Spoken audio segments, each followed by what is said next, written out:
Investigadores universitarios luchan contra el reloj para encontrar la fórmula que impida que el ecocidio se consuma en las selvas mexicanas.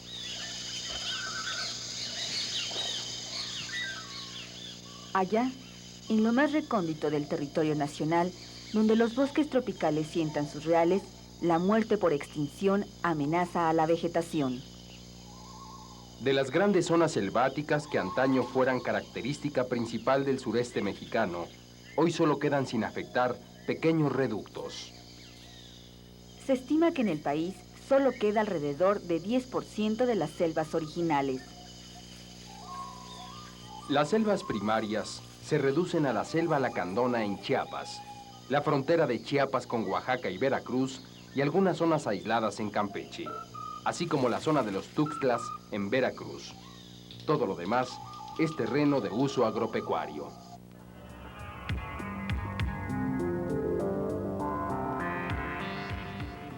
El estado que ha sufrido más el deterioro es Veracruz. Originalmente, la mitad del territorio eran selvas altas y medianas. Hoy en día, gran parte de la entidad está desforestada y la mitad de su territorio se destina a las actividades agropecuarias. Otro caso, igualmente dramático, es el de Chiapas, que hace 20 años dedicaba el 10% de su terreno a la ganadería y hoy destina el 50%. Así, de manera constante e irreversible, la selva está desapareciendo. Los científicos afirman que la única forma de contrarrestar este ecocidio es aprovechar racionalmente los recursos selváticos sin destruirlos. La investigación científica es un camino indispensable para lograr esto. Sin embargo, los estudios tardan cuando menos 10 años antes de dar resultados que permitan aplicar soluciones. Mientras tanto, la sobreexplotación avanza in misericordia. De esto, de la extinción de las selvas y de los trabajos que realiza la UNAM en defensa de estas zonas, es precisamente de lo que nos ocupamos hoy aquí. Desde la universidad, una perspectiva universitaria de nuestra realidad nacional. Hoy presentamos...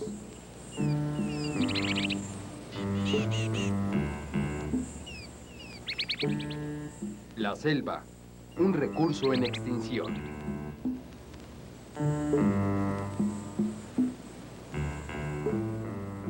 Las selvas de México se están convirtiendo en campos de cultivo y en terrenos de uso agropecuario. Por ello, el futuro de los paisajes selváticos es incierto. Existen varias causas para explicar por qué en las últimas décadas las selvas han sido sobreexplotadas. Por ejemplo, la apertura de campos al cultivo o a la ganadería, la explotación maderera, la explotación petrolera, el establecimiento de núcleos de población en lo que antes eran zonas selváticas. En todas estas actividades destaca la falacia de que las selvas son terrenos extremadamente fértiles que se regeneran sin mayor problema. Desafortunadamente, esto no es cierto.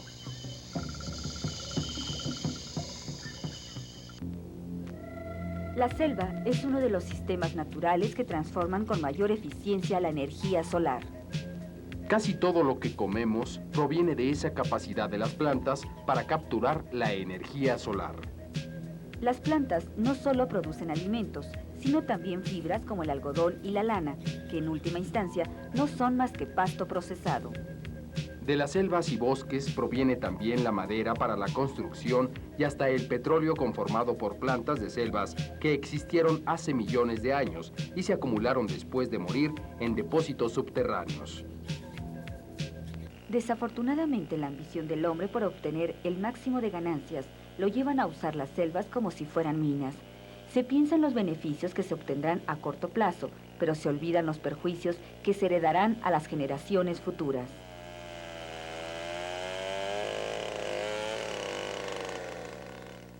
La selva es un sistema complejo, susceptible a la perturbación. Se caracteriza por ser un ecosistema de gran diversidad de especies, con gran interacción entre ellas y su medio. Mientras mayor sea la diversidad de especies que viven bajo un determinado microclima, la separación entre los nichos o hábitats será más fina. Esta estrecha forma de convivir hace que cualquier modificación de las condiciones físicas, químicas o bióticas causen desajustes que pueden aniquilar especies completas. Claro que las zonas selváticas tienen un sistema natural de perturbación, como la apertura de claros que provocan la caída de árboles, los rayos o los deslizamientos de la tierra.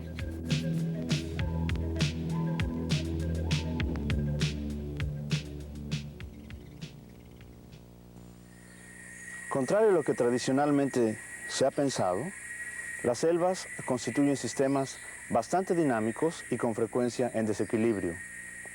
Una de las causas fundamentales de ese dinamismo es el fenómeno de apertura de claros en el dosel.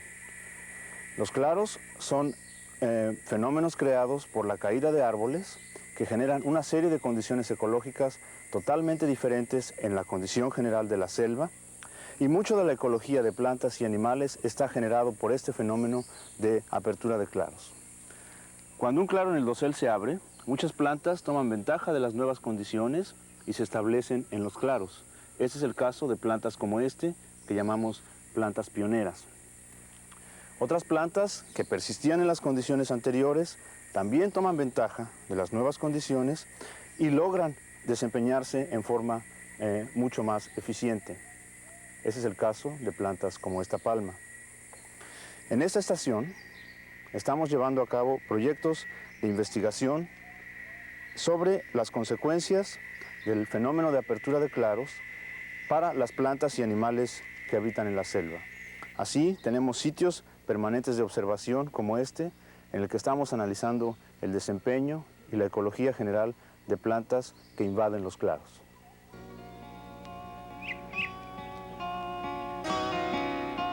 Hay que precisar que cuando suceden estas perturbaciones naturales, tanto las plantas como los animales muestran una sorprendente capacidad para adaptarse a las nuevas circunstancias. Las plantas que durante mucho tiempo esperan impacientes la caída de un árbol y que cuando les llegan por fin los rayos del sol germinan de inmediato, son un ejemplo de ello.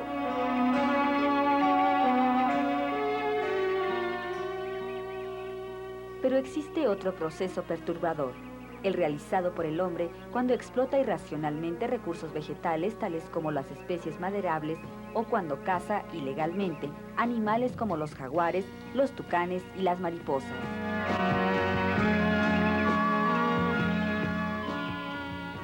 Las actividades agrícolas y pecuarias ejercidas dentro de las zonas selváticas son otra forma de impactar negativamente el equilibrio ecológico.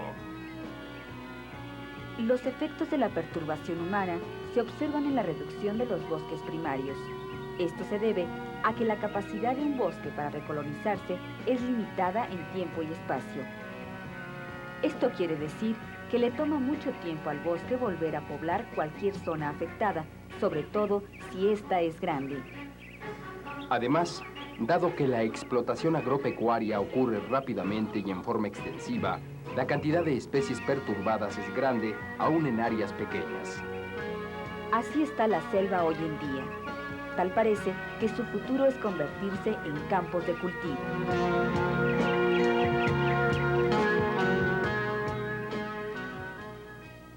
Estamos con el profesor Sergio Guevara. Profesor, ¿por qué es tan importante tener un cuidado y a qué se debe que la selva esté en extinción? Este mito que ha habido sobre las selvas, sobre la exuberancia de las selvas y la productividad de las selvas, que es realmente un mito, porque los suelos en general de este tipo de zonas son suelos pobres, son suelos delgados, que se erosionan muy fácilmente ante el embate de la temperatura y de la precipitación, pues no han producido lo que debían producir, por una parte. Por otra parte, se han explotado con sistemas tradicionales extraídos de las zonas templadas, inclusive extraídos de otros países, establecimientos de monocultivos, el cultivo extensivo e intensivo de una determinada cosa, y esto ha producido realmente un deterioro grande de las selvas. Un deterioro que no nos ha permitido, en principio, abordar completamente el estudio de la selva y sus posibilidades, inclusive desde el punto de vista biológico, ya no se diga desde el punto de vista productivo.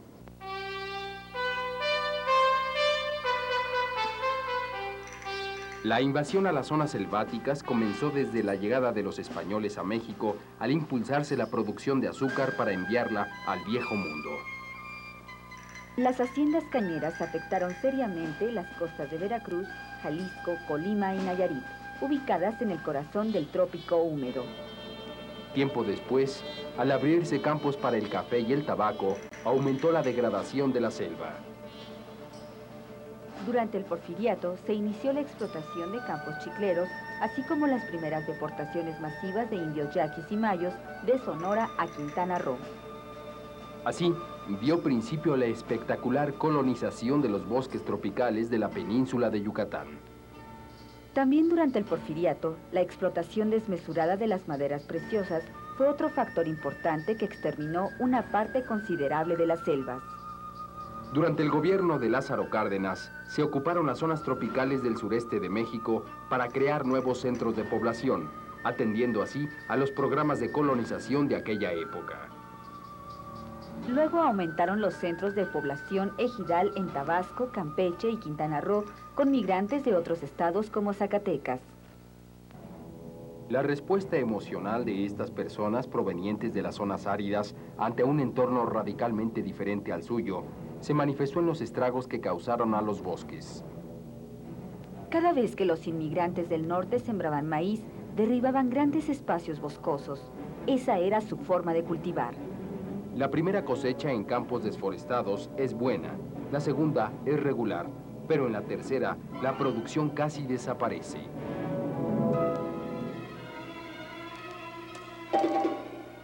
El terreno de las regiones tropicales deja de ser fértil cuando se modifican sus condiciones originales que le garantizan la productividad que le han hecho famosa.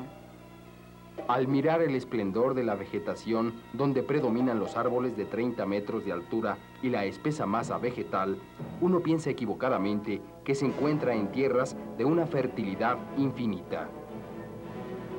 Pero si se elimina la capa boscosa que la cubre para sembrar maíz o cualquier otro cultivo semejante, en poco tiempo el suelo será pobre e improductivo. La explicación reside en que la selva es una región donde llueve por lo menos 1,5 metros cúbicos al año. En lugares como los Tuxtlas, en Veracruz, llueve hasta 4 metros cúbicos anualmente. Esta cantidad de agua lleva los nutrientes hacia el subsuelo. Sin embargo, al sembrar maíz, las raíces de este cultivo impiden el paso de los nutrientes, empobreciendo de esta manera la calidad del suelo.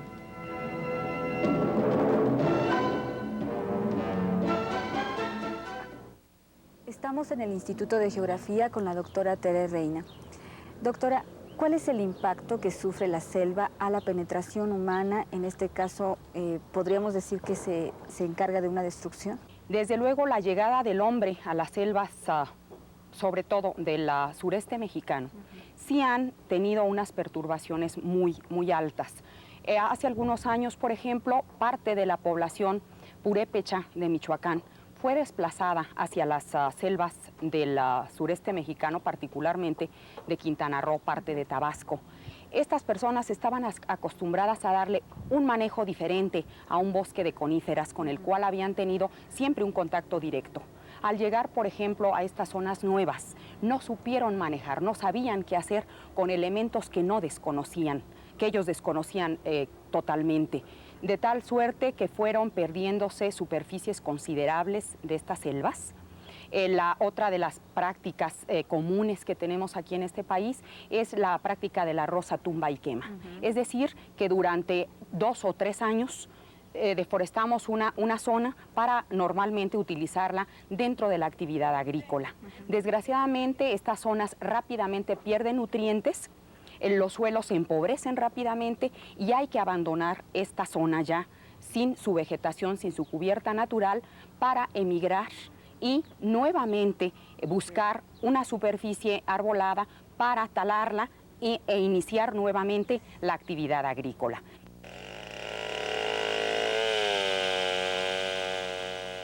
Otra forma de destruir la selva ha sido la explotación maderera. Grandes extensiones de bosques de caoba, cedro y palo de tinte o de Campeche han sucumbido ante la ambición de los talamontes. Hasta hace unos años, estaba prohibido cortar troncos que tuvieran un diámetro menor a 1,10 m. Así se controló y aseguró la permanencia del bosque durante siglos. Hoy, en cambio, es difícil encontrar un árbol de ese grosor.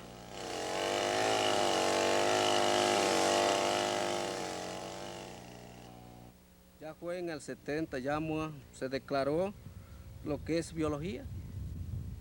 Pues parece que había una pugna ya en ese tiempo entre ellos y nosotros, porque nosotros decíamos, pues el ejido nos lo dio el gobierno para explotarlo, como es nuestra obligación siempre, ¿no? Ya ve que el campesino lo que hace, pues es cultivar las tierras.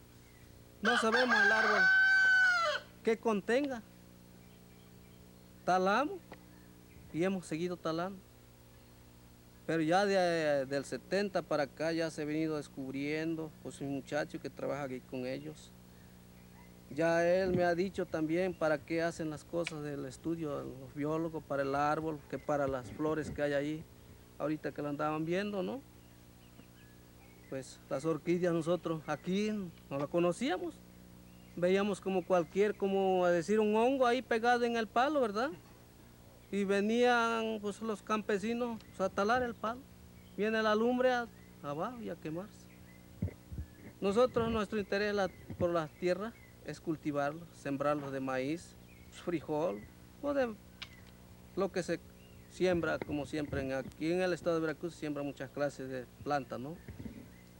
O hasta como en la cría de ganado, siembra de pastura. De todas maneras, digo, pues nosotros, eso era es nuestro plan de trabajar las tierras. Desde la década de 1950, los grandes hacendados han talado y desmontado la selva para utilizarla como lugar de pastoreo. Así, ante la indiferencia de las autoridades o incluso con la complacencia de ellas, la ganadería extensiva ha ido devorando los bosques. En la actualidad, la desforestación ya no se realiza con animales de tiro como antaño, ni a golpes de hacha. Hoy la selva se derriba con potentes bulldozers y se arrasa la vegetación con cadenas arrastradas por tractores. Así, se forma una enorme red barredora que echa por tierra todo cuanto se interpone en su camino. Este procedimiento se conoce como matarraza. Después viene la quema del monte.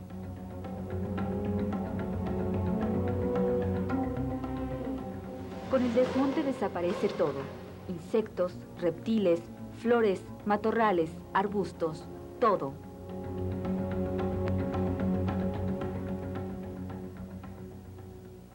Hablando un poco en general, ¿qué tipo de selva encontramos en la República Mexicana?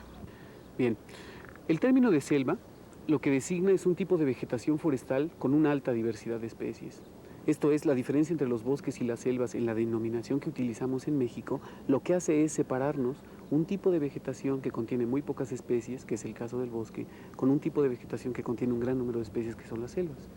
Pero dentro de las selvas vamos a encontrar un gradiente de vegetación muy grande, que va desde las selvas bajas, estacionales, que dependen de un clima con una estación seca muy marcada, que pierden sus hojas durante esta estación seca, hasta las selvas más altas y más húmedas. En México encontramos toda esta distribución de selvas. Como si lo anterior fuera poco, una nueva plaga se cierne sobre la biología selvática. Se trata de la explotación petrolera. El suelo de la selva se destruye desde que empiezan los trabajos de exploración. Durante los estudios del suelo se cuadricula el terreno y cada 100 metros se efectúan perforaciones a base de explosiones con dinamita. Si no fuera por lo accidentado del territorio nacional, las pocas selvas que quedan ya habrían desaparecido. Algunos investigadores calculan que solamente permanece intacto el 15% del área selvática que tenía el país. Otros calculan tal porcentaje en un 5%. Como vemos, es urgente atender el problema de la extinción de las zonas boscosas del país.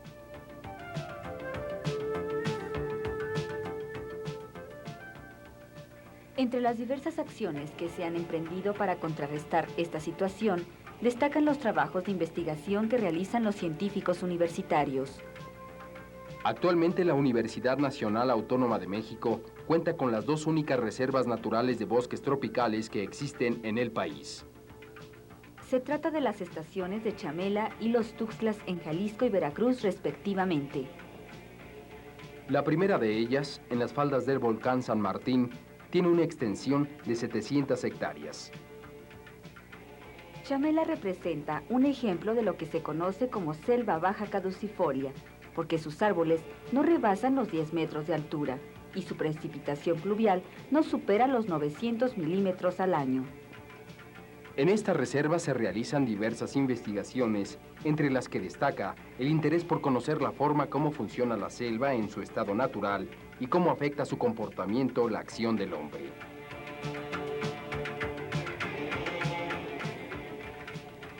Por su parte, la estación de Los Tuxtlas es un ejemplo de la selva alta perennifolia.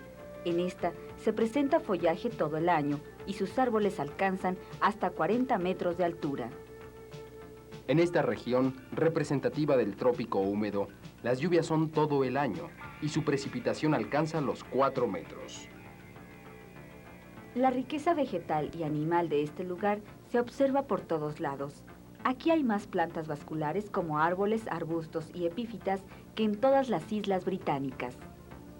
En una hectárea de terreno se pueden encontrar más de 100 especies diferentes de árboles y miles de insectos distintos. Además, se han encontrado por lo menos 100 especies de orquídeas. De su fauna se conocen 49 especies de anfibios, 97 de reptiles, 250 de aves, 90 de mamíferos y alrededor de 100 libélulas.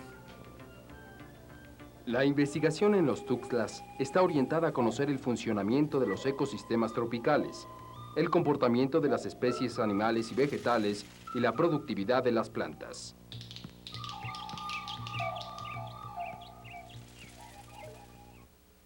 Estamos con el doctor Rodolfo Dirso en la estación de Los Tuxtlas en Veracruz.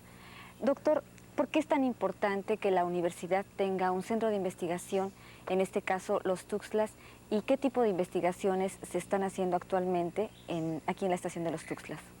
La estación tiene en ese sentido 3 objetivos fundamentales. Uno es la investigación científica, otro es la enseñanza. Esta es una estación que se dedica a entrenar a la gente a nivel de biología.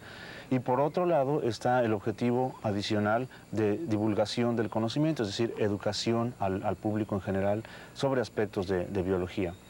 Ahora, de mayor interés me parece a mí, adicional a esto, que dado a la problemática tan notable de los últimos años de destrucción de los ecosistemas naturales y en particular de las selvas, creo que ahorita es función importante de los universitarios y de los científicos en general salvar en este momento algunas fracciones por lo menos representativas de las selvas que existen en el planeta. En ese sentido me parece que la función de esa estación y por lo tanto de la UNAM es importante porque yo honestamente creo que en unos pocos años más la siguiente generación no va a poder ya tener selvas accesibles. De manera que creo que el salvar a las selvas es una función importante que debe hacerse en este momento. Bueno, y actualmente, ¿cuáles son las investigaciones que la estación de Los Tuxtlas está llevando a cabo con investigadores de la universidad? Al momento existen en la estación registrados 60 proyectos de investigación diferentes. Eso da una idea de la importancia que tiene la estación como un centro de investigación. En términos generales, podríamos decir que la estación se aboca a atacar 2 tipos de problemas fundamentales de investigación.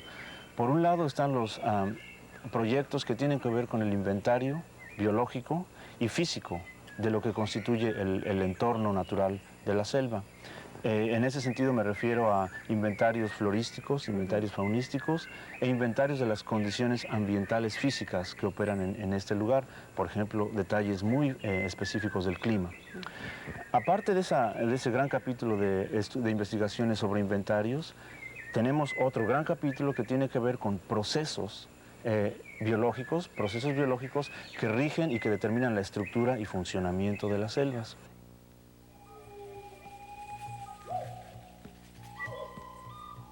Los estudios que realiza la UNAM en las estaciones de biología y toda la zona del trópico húmedo están encaminadas a evaluar la riqueza biótica del país.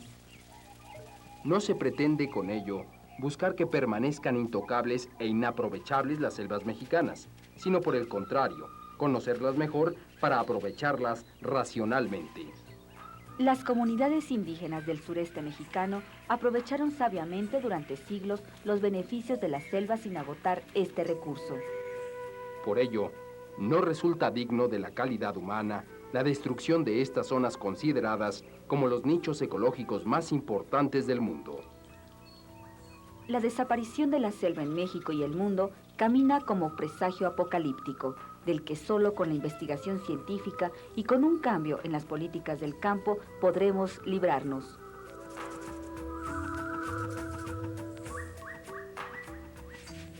Y hasta aquí nuestro programa de hoy. Los esperamos la próxima semana en un programa más de la serie Desde la Universidad, una perspectiva universitaria de nuestra realidad nacional.